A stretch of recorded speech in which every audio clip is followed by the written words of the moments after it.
This is another damn podcast about digital asset management. I'm Henrik de Gyor. Today I'm speaking with Megan Ray. Megan, how are you? I'm good. How are you? Good. Megan, how are you involved with digital asset management? So I am involved with digital asset management. I oversee the photography for Food Network and Cooking Channel brand, and my position overlaps the creative, the production, and the asset management of photography. And so I came to Food Network to redevelop and build a working photo team. And with that, basically, I had to get my hands wet in all the areas. So coming from a background with a BFA in photography, I understand what's happening with a photographer's thinking, what's happening with digital text thinking, an editor, and creatives. And with that, we kind of come down and we're working with our photography, with our assets, with our DAM system, with organization, and getting images out to everyone's needs ASAP. And how does an organization focused on food use digital asset management?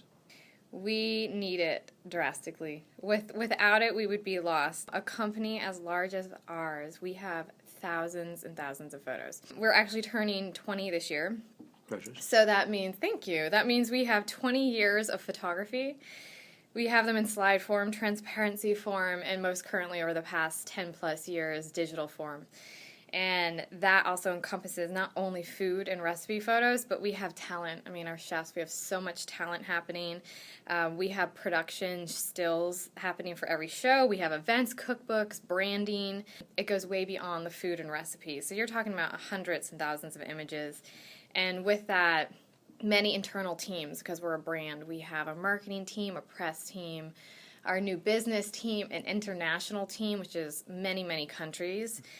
We have to make sure that everyone is self-sufficient in getting images at a quick pace, because all of our internal teams need them drastically, like soon. They need to download photos and view the photos. We need to make sure that there's all descriptions at your fingertips, so you know all the details. And make sure that my photo team is savvy. So aside from, that we need a DAM, my photo team needs to be savvy and aware of the brand's needs, aware of the workflow, the process, the metadata, and establish workflows from the start so we can work with our DAM. And with our DAM, we have a DAM that's been with our company for a long time. Mm-hmm. And aside from that, there's other tools and other workflows before images get into the DAM that we need. Mm-hmm. So all of these thousands of images have to somehow get in there. What are the biggest challenges and successes with digital asset management? One of my favorite questions. So challenges, at least for us, and I think it goes for many people, is introducing a new system, the need of a workflow. If there's not a workflow, how crucial that is from the start of a shoot and then to your asset management. There's always going to be a workflow, and for our internal teams and our photographers. So for us, coming here, a huge challenge was just getting our internal teams, because this was a new department forming, who's been working with photos for years, is what is our workflow, and getting them just to trust us.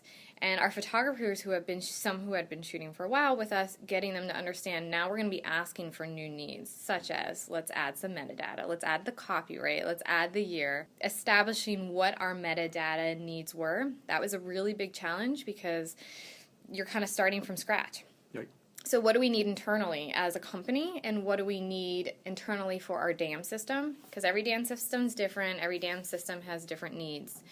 So that was a big challenge.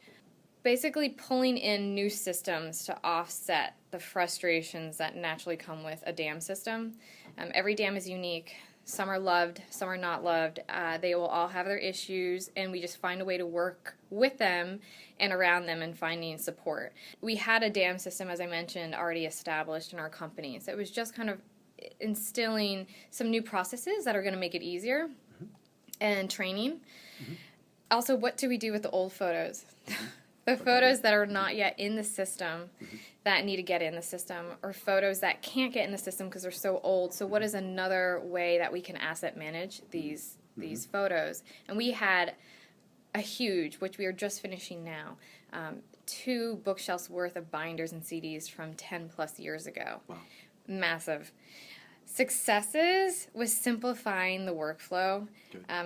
I feel like I always work in numbers of 3. So I came down to 3 just simple systems that we needed, including our DAM, which was we instilled a workflow program that we use, Global Edit, that we love, that helps with our selects, our instant viewing, our approvals, and our markups. From there, we then work with our internal servers. We have 2 main servers that work for us that back up everything. And then, of course, our DAM. And that is the go-to place at the end where everyone is self-sufficient, can go on and download stuff immediately at different file sizes, and it organizes, because as we all know, once images are in the DAM, it's very hard to get them out or to get them reorganized again. So we have to go to that system very well organized and put together. Another success was the trust in my photo staff, knowing that they are going to work hands in hands on all elements. We're a smaller team, unlike some other companies who have a very big asset management team and then a photo production team. My staff kind of works hand in hand with everything. So we understand from the start of a job to what has to happen at the end. So my producers are producing to the shooters all the details that are needed, and then when it comes back in, my asset editors can take the rest and roll. And then a success was organization and speed.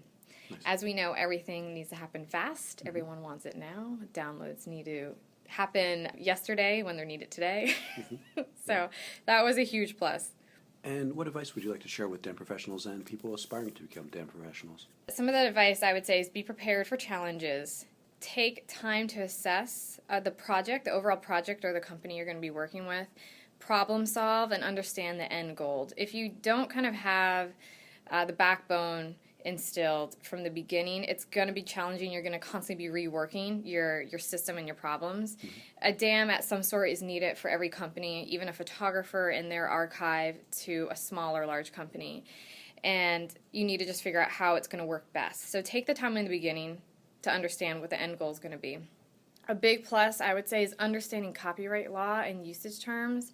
I can't tell you how important that is, because that is really a big goal of someone who's going to asset manage, is understanding how something can be used, to what term, because the minute it's let go, it's going to be seen on social media sites. I mean, these days, anywhere, anyhow, at any media, you'll be seeing it. Someone who is detail-oriented, if you are detailed-oriented, you're probably the best person to be in this field working with assets.